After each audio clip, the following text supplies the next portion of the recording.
Bendiciones, mis hermanos, el Señor les guarde, el Señor les bendiga. Y una vez más estamos acá para estudiar la palabra del Señor. Y en esta oportunidad tenemos una enseñanza que se ubica en el inicio de la iglesia, se ubica en el libro de los Hechos. Y vemos que después que el Señor resucita, Jesús resucita, ¿verdad? Anda con los discípulos, da las últimas instrucciones a los discípulos, Él asciende a los cielos, ¿ok? Entonces vemos que esta iglesia, este grupo de personas, este grupo de hermanos, este grupo de hombres que habían andado con Jesús, no solamente los 12, sino otra gran cantidad de personas que lo habían seguido, ¿verdad? Comienzan o siguen reuniéndose y viene y se cumple esa promesa que el Señor les había hecho, de que llegaría el Espíritu Santo a sus vidas y sería derramado. Y entonces llega el Pentecostés. Bien, entonces vemos que parte, o sea, se inicia lo que conocemos como la iglesia cristiana prácticamente, es allí, aunque el Señor le instauró en su venida. Comienza ese génesis y esa expansión al mundo conocido después que se produce el día de Pentecostés. Entonces vemos que todos estos acontecimientos están relatados, narrados en un libro que se llama Los Hechos de los Apóstoles, ¿verdad? Que lo conocemos todos. Y allí comienza esta historia de la iglesia y el nacimiento de la iglesia, que tiene varias características muy llamativas, muy de destacar, porque son características que debemos conservar en su esencia en el día de hoy. Una de estas primeras características de la iglesia es una iglesia que da lo que tiene, o que daba lo que tenía, y que hoy en la actualidad debe dar lo que tiene. Vemos que en Hechos 3 hay un suceso que nos describe de una manera gráfica este acontecimiento. Dice: mas Pedro dijo: no tengo plata ni oro, pero lo que tengo te doy. En el nombre de Jesucristo de Nazaret, levántate y anda. Vemos que Pedro, en ese momento, él estaba en la ciudad y pasando por un sitio determinado, estaba allí un hombre paralítico. Y este hombre le pide limosna a Pedro.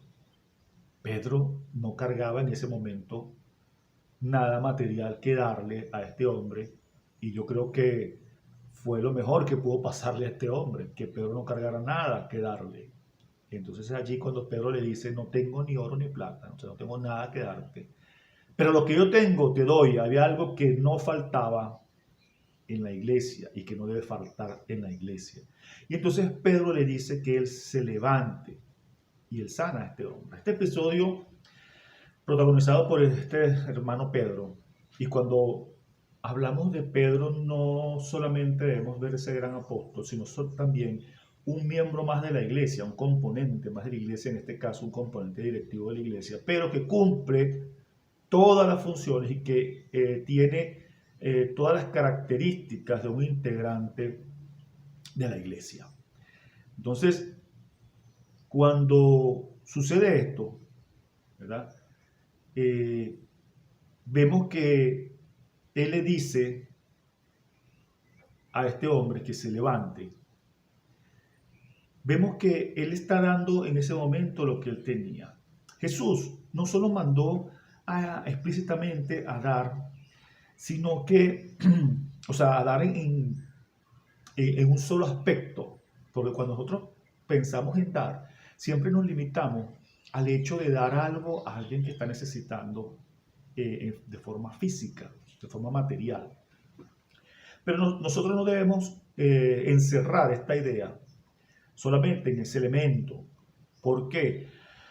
Porque toda la vida del cristiano, toda la vida de la iglesia es una vida de dar. Todo lo que hacemos tiene relación con el dar. Nosotros somos la luz y damos entonces claridad, damos luz a esta tierra. Somos la sal, damos sabor a esta tierra, damos protección, damos preservación de las cosas. ¿Okay? Cuando se nos llama a dar, no solamente es dar materialmente, que es una parte muy importante, sino que debemos dar lo que tenemos. ¿Y qué es el elemento que nunca falta o que nunca debe faltar en la iglesia? El Evangelio del Señor. Porque la iglesia es el receptáculo, receptor de ese Evangelio. Quien posee ese Evangelio. Y quien es el único o la única institución capaz de darla a los demás. Y por consiguiente, cada miembro de la iglesia es el único autorizado y capaz de dar ese evangelio. Entonces, cada uno de nosotros como miembros de la iglesia tenemos algo que dar. Ese evangelio que se nos dejó encomendado. Ese mensaje que a través de una misión se nos dejó encomendado. Entonces nosotros no debemos menospreciar lo que se nos ha dado, porque en realidad cuando vamos a comparar en qué podemos dar a los demás, no hay bien más preciado sobre esta tierra que el Evangelio del Señor, que provee salvación al hombre. Podemos dar alimentos, podemos dar atención, podemos dar muchas cosas y eso está muy bien que lo hagamos. Ahora, toda aquella cosa que podamos dar material tendrá un efecto en esta tierra, tendrá un impacto momentáneo, tendrá un beneficio para el que lo recibe en esta vida. Pero quien recibe la salvación a través de la predicación del Evangelio, este recibe algo que trasciende a la vida eterna, que va a durar en esta persona por toda la eternidad. Imagínense el impacto tan extraordinario de lo que es el Evangelio. Y que cada uno de nosotros lo tiene y eso no falta. Lo que quiere decir que nosotros siempre vamos a tener algo que dar a los demás. Si nos pasa como el caso de Pedro, que no tenemos oro ni plata, damos. Nunca nos va a faltar el Evangelio para darlo. E incluso si tenemos que dar, damos y no se nos debe olvidar nunca dar el Evangelio. ¿Por qué? Porque es lo que trasciende la eternidad, porque es el motivo principal o es el único motivo por el cual la iglesia está hoy acá en este mundo. ¿Por qué el Señor no ha venido a buscarnos? Porque el Evangelio tiene que ser predicado en toda la tierra. Y entonces vendrá el fin. Esa tarea tenemos que cumplirla, la estamos cumpliendo y no debemos dejar de cumplirla. Entonces, vemos en este caso que esta iglesia entonces era una iglesia que daba lo que tenía y principalmente entonces este evangelio. Segundo punto, la iglesia era una iglesia que predica o que predicaba el mensaje correcto con denuedo. Predicar el mensaje correcto, el mensaje de la palabra. Hechos 3:19 dice, de 19 al 21 dice, así que arrepentíos y convertíos para que sean borrados vuestros pecados, para que vengan de la presencia del Señor tiempos de refrigerio, y Él envíe a Jesucristo, que os fue anunciado, a quien de cierto es necesario que el cielo reciba hasta los tiempos de la restauración de todas las cosas, de que habló Dios por boca de sus santos profetas, que han sido desde tiempo antiguo. Estas palabras las pronuncia Pedro en el lugar de que él comienza a hablar acerca de ese Jesús que había traído ese mensaje de salvación, a razón de que este hombre había sido sanado, porque cuando él le dice que se levante, este hombre se levanta y viene a ser de testimonio para los que estaban allí. Entonces estas personas preguntan, ¿qué haremos? Y entonces es allí Pedro donde les dice, arrepentíos y convertíos para que sean borrados vuestros pecados, para que vengan a la presencia del Señor tiempos de refrigerio, perdón, de la presencia del Señor tiempos de refrigerio, y Él envíe a Jesucristo, que os fue antes anunciado. Fíjense que algo bien extraordinario y algo que nunca debe adolecer la iglesia, nunca debe faltar en la iglesia, además de tener ese evangelio, es que ese evangelio sea ese evangelio entero, completo.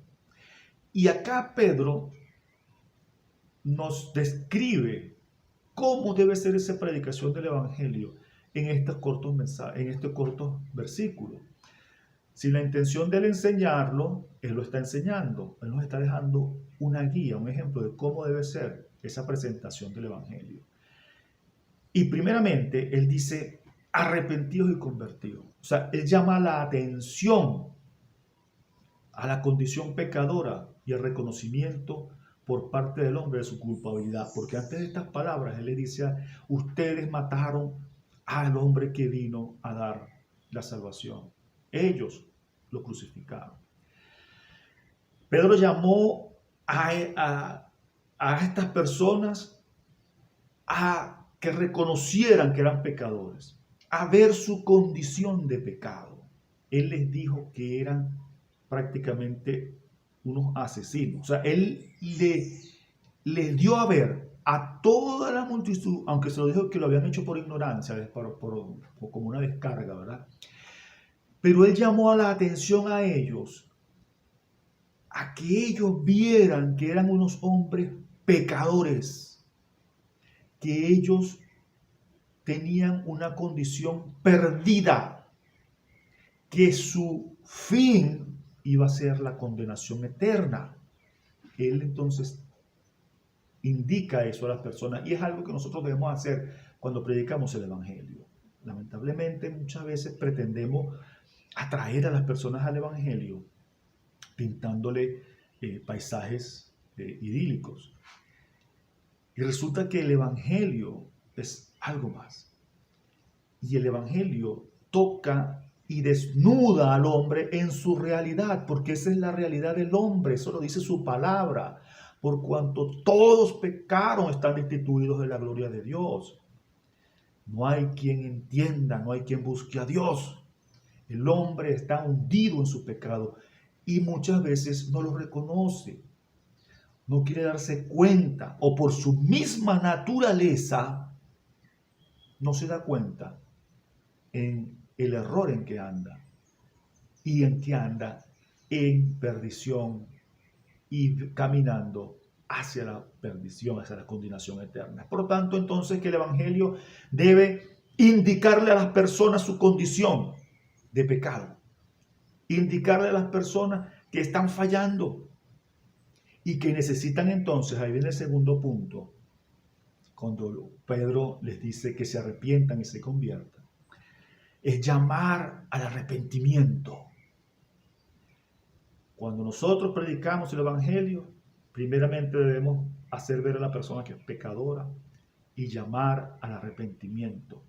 El Señor, quien es el que en definitiva da esa fe salvadora sobre aquel que oye y él es un escogido de Él coloca fe salvadora. Fe, ¿para qué? Para regenerar esa mente, esa naturaleza y esta persona pueda entender y captar el mensaje que nosotros debemos dar. Entonces llamamos a arrepentimiento. Luego de esta persona se arrepiente, ¿a qué se llama? A convertirse.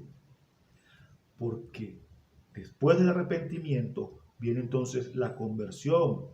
O puede darse simultáneamente o inmediatamente, progresivamente. Hay muchas maneras de que esta conversión se dé, pero inevitablemente tiene que darse, porque es una manifestación directa de ese arrepentimiento. No puede quedarse allí el hombre solamente arrepentido. Tiene que convertirse de sus pecados. Tiene que dar media vuelta y comenzar a marchar en la dirección contraria a la que iba. Por eso es que Pedro le dice, arrepentidos y convertidos, para que sean borrados tus pecados. ¿Ok? Entonces, luego le dice, para que vengan a la presencia del Señor, tiempos de refrigerio. Él manda y de una vez allí nos enseña otro principio muy interesante, que es la transformación y la vida en Cristo. ¿Okay? Vendrán de la presencia del Señor tiempos de refrigerio para tu alma. Esa conversión, esa transformación, esa nueva vida en Cristo, ese camino a la santificación al que está llamado todo aquel que llega al Señor. Finalmente, anuncia Pedro ese futuro de gloria con Cristo y el anuncio de su venida. Ese es el evangelio que debemos predicar. Ese es el evangelio que debe recibir la gente. Reconocer su pecado, arrepentirse, convertirse, vivir una vida de santificación, esperando, con la esperanza puesta en esa vida en gloria con Jesús y ese anuncio de la venida, de su segunda venida por cada uno de sus hijos. Lamentablemente, como dije anteriormente, para tratar de no ser ofensivos en muchos casos, o de no incomodar o parecernos agradables, como que si de eso se tratara el evangelio, de ser agradables o de ser populares. Muchas veces entonces damos un mensaje equivocado a las personas. Queremos atraerlos con florituras, con adornos, con cosas que son humanas. Si nosotros queremos enseñar el verdadero evangelio, tenemos que mostrar el verdadero evangelio. Si nosotros atraemos a las personas con otras cosas que no son el evangelio, ellos van a pensar que el evangelio son esas cosas. Y entonces, cuando se den cuenta que no es, ¿qué pensarán? Le sucederá como los hombres que describe el Señor Jesús en la parábola del sembrador, que cuando vengan los problemas, las situaciones difíciles, se ahogarán. Entonces es por eso que debemos ser claros en la presentación de este evangelio. Fíjense que Hechos 4, del 10 al 13, dice: sea notorio a todos vosotros y a todo el pueblo de Israel que en el nombre de Jesús de Nazaret, a quien vosotros crucificasteis y a quien Dios resucitó de los muertos, por él este hombre está en vuestra presencia sano. Este Jesús es la piedra reprobada por vosotros, los edificadores, la cual ha venido a ser cabeza del ángulo, y en ningún otro hay salvación, porque no hay otro nombre bajo el cielo dado a los hombres en el que podamos ser salvos. Y entonces la gente, viendo ese denuedo con que ellos predicaban, sabiendo que ellos eran hombres sin letras y de vulgo, se maravillaron y reconocían que habían estado con Jesús. Fíjense que Pedro allí les destaca claramente: es por la obra de Jesús que este hombre está sano, es solamente por él, y deja bien en claro entonces la intención del mensaje que nosotros debemos dar. En ningún otro hay salvación. Debemos presentar entonces ese mensaje claro, concreto y con denuedo. Y entonces ustedes se preguntarán: ajá, pero ¿qué es denuedo? Pues es una palabra que nosotros no usamos comúnmente. Pero denuedo significa lo siguiente, y vamos a poner atención, fíjense lo que significa. Denuedo significa abiertamente, claramente, confiadamente, con franqueza, dar a conocer con libertad, libremente. Fíjense que es la forma de hablar, como se dice en criollo, con cancha, con propiedad de lo que se está hablando.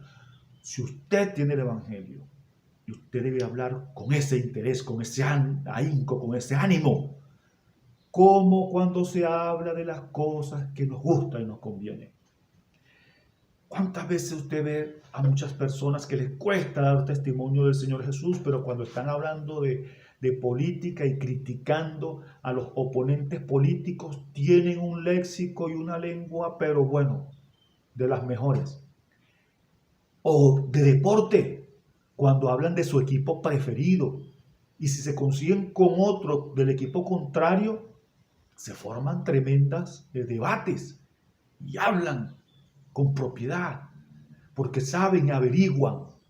Fíjense, uno de los detalles Cuando usted oye hablar de una persona así, sabe muchos datos. Se sabe hasta la fecha de nacimiento de la familia, de los hijos del atleta que es su preferido. O del músico. Conoce todas sus apetencias, todas sus intrínculas. Conoce todo lo que le gusta comer, el carro que tiene. Así como el artista de cine. Hablamos de muchas cosas con denuedo. Eso es hablar con denuedo. Cuando hablamos así, completo, con ganas, con emoción, con fuerza, con propiedad. ¿Por qué no hablamos del evangelio así? Porque hay una cosa muy importante que hay que destacar. Y cuando vemos que estas personas que les nombré hablan así de gente humana y de artes y de actividades humanas, es porque se interesan en ello y averiguan y ven los juegos y ven el concierto y ven el discurso y ven el meeting y leen el libro y se enteran y están enterados y empapados del tema que les gusta. ¿Por qué no hablan del evangelio así? Porque no les gusta el evangelio, porque definitivamente no les gusta el Señor, simplemente lo tienen como una religiosidad. Quien ama al Señor habla de Él con denuedo, con gusto, con ganas, porque lo conoce, porque lee su palabra, porque ¿dónde más podemos conseguir información de Jesús, de Dios, de nuestro Señor, que no sea en la palabra? Para hablar con denuedo hay que leer la palabra, porque hay que enterarse de quién es el Señor. ¿Cómo voy a hablar con ganas y gusto y con propiedad de quien no conozco? Nadie habla de quien no conoce de esa manera. Entonces, ¿qué es lo principal que debemos hacer si queremos hablar con denuedo? Eso, conocer a nuestro Señor para poder hablar con Él con gusto. Lo demás lo hará el Espíritu Santo en nuestras vidas. Esa obra del Espíritu Santo, porque Él traerá a nuestras vidas y a nuestras mentes qué debemos decir. Fíjense que cuando el Señor Jesús les mandó a los discípulos a predicar, Él les advirtió que no se preocuparan, que el Señor iba a traer a sus mentes las palabras que ellos iban a pronunciar cuando ellos fueran detenidos. Hechos 2:4 dice, y fueron todos llenos del Espíritu Santo y comenzaron a hablar en otras lenguas según el Espíritu le daba que hablase. No eran ellos que estaban hablando. El Espíritu le daba que hablase. El Espíritu le iluminaba lo que ellos conocían. La mayoría de estos hombres conocían la palabra, lo que tenían hasta ese momento que era el Antiguo Testamento, y todo lo que habían vivido con Jesús, todas esas enseñanzas estaban en su mente, todo eso que tenemos escrito y mucho más, ellos lo habían vivido y lo conocían. O sea que conocían, tenían la información, y entonces el Espíritu Santo hizo la obra en ellos para que hablaran esa palabra con propiedad, con libertad, con ahínco, con esfuerzo, definitivamente con denuedo. Eso es lo que significa entonces hablar con denuedo. Y eso nosotros debemos buscarlo. ¿Y cómo debemos buscarlo? Enterándonos, sabiendo más de nuestro Señor cada día. Esta iglesia que nacía, apenas estaba naciendo, también era una iglesia íntegra que no rehuía el compromiso. Era una iglesia valiente, una iglesia que se enfrentaba, que estaba. Y fíjense que Hechos 4, 18 al 20 dice, llamándolos, esto está hablando aquí de los principales autoridades de la ley, que llamaron a los discípulos y les dijeron esto, fíjense, y llamándoles, les intimaron en ninguna manera hablasen ni enseñasen en el nombre de Jesús. Mas Pedro y Juan respondieron diciéndole, juzgad si es justo delante de Dios obedecer a vosotros antes que a Dios, porque no podemos dejar de decir lo que hemos visto y oído. Nosotros no podemos dejar de decir lo que el Señor ha hecho con nosotros. Recuerden aquel gadareno cuando él quiso irse con Jesús a seguirle porque había sido liberado de todos esos demonios. ¿Qué le dice Jesús? Anda y cuenta cuán grandes cosas ha hecho el Señor contigo. El Señor nos manda a contarle a todo el mundo cuán grandes cosas ha hecho Él con nosotros. Nosotros no podemos callar ese mensaje. Tenemos que darlo, llevarlo. Ahora, ese mensaje debe ser un mensaje cristocéntrico, un mensaje basado en la palabra del Señor, no un mensaje de ideas humanas y de hacer falsas expectativas a las personas. Tiene que ser un mensaje sin diluirlo, un mensaje sin sombra, que tapen el brillo que tienen, un mensaje que no sea endulzado para que la gente lo quiera recibir. No, la iglesia primitiva, y nos enseña eso hoy, habló con pureza de la palabra de Dios. Ellos expusieron claramente ese mensaje. ¿Qué dice la palabra? Que es la misma palabra de Dios. O sea, el mensaje que debemos dar. Porque nosotros, si vamos a predicar la palabra de Dios, no podemos predicar otra cosa. ¿Y cómo es esto? ¿Cómo dice que es la palabra? Dice que el mensaje del Señor, la palabra del Señor, penetra hasta partir el alma y el espíritu. Muy suavecito. Eso no es ofrecer una comodidad, no. Fíjense, penetra hasta partir el alma y el espíritu, las coyunturas, los tuétanos, y discierne los pensamientos y las intenciones del corazón. Esto no es un mensaje para agradar, hermano, es un mensaje para buscar el arrepentimiento de las personas, para llevarlos a Cristo.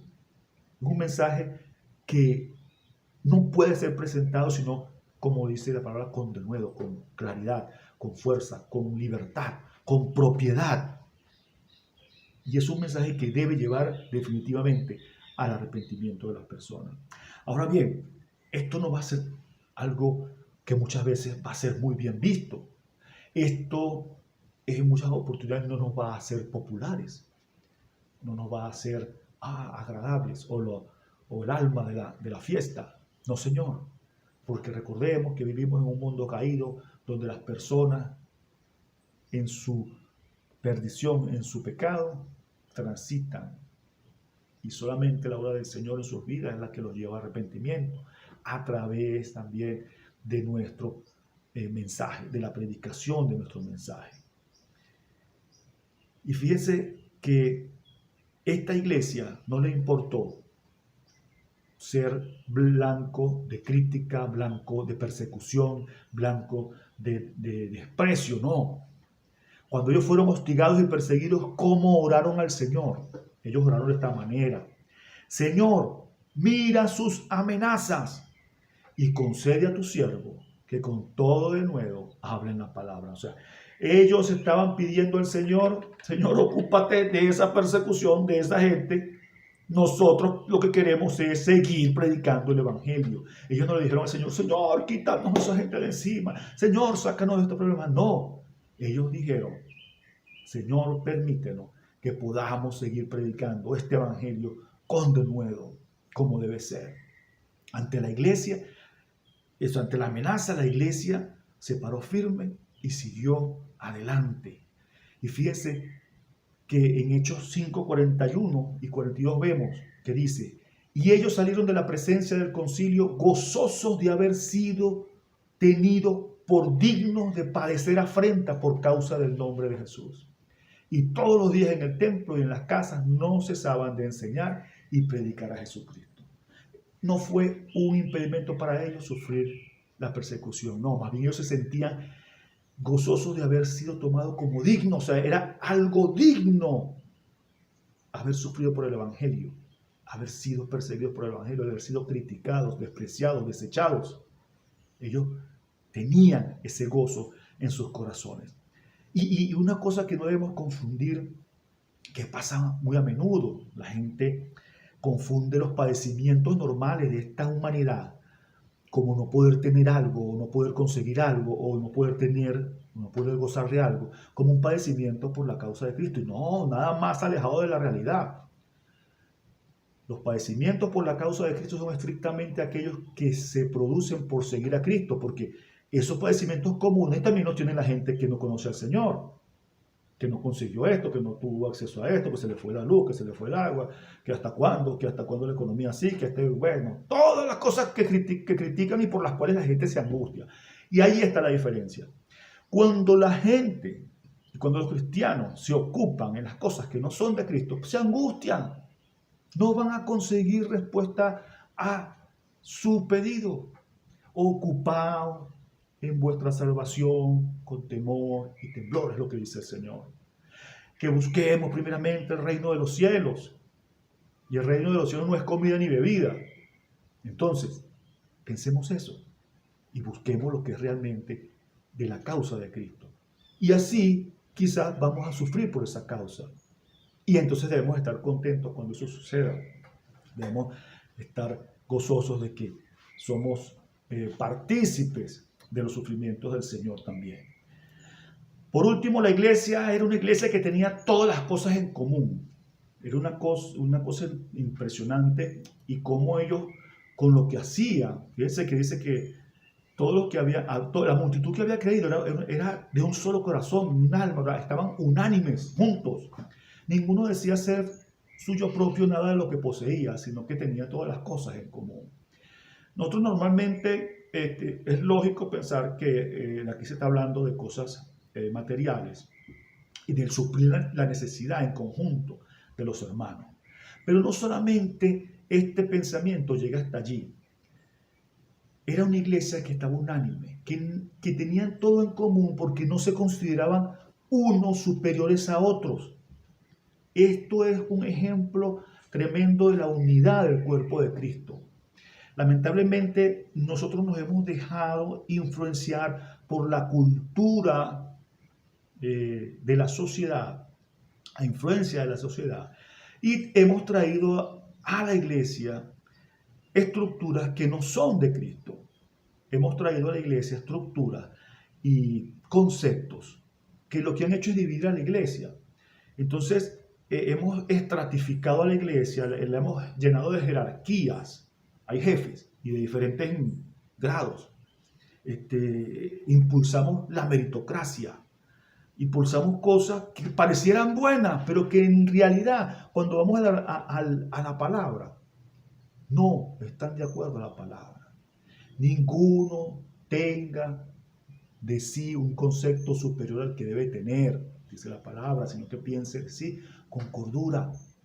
Todos somos miembros del cuerpo y todos, aunque tenemos diferentes funciones, debemos estar unidos para que ese cuerpo funcione.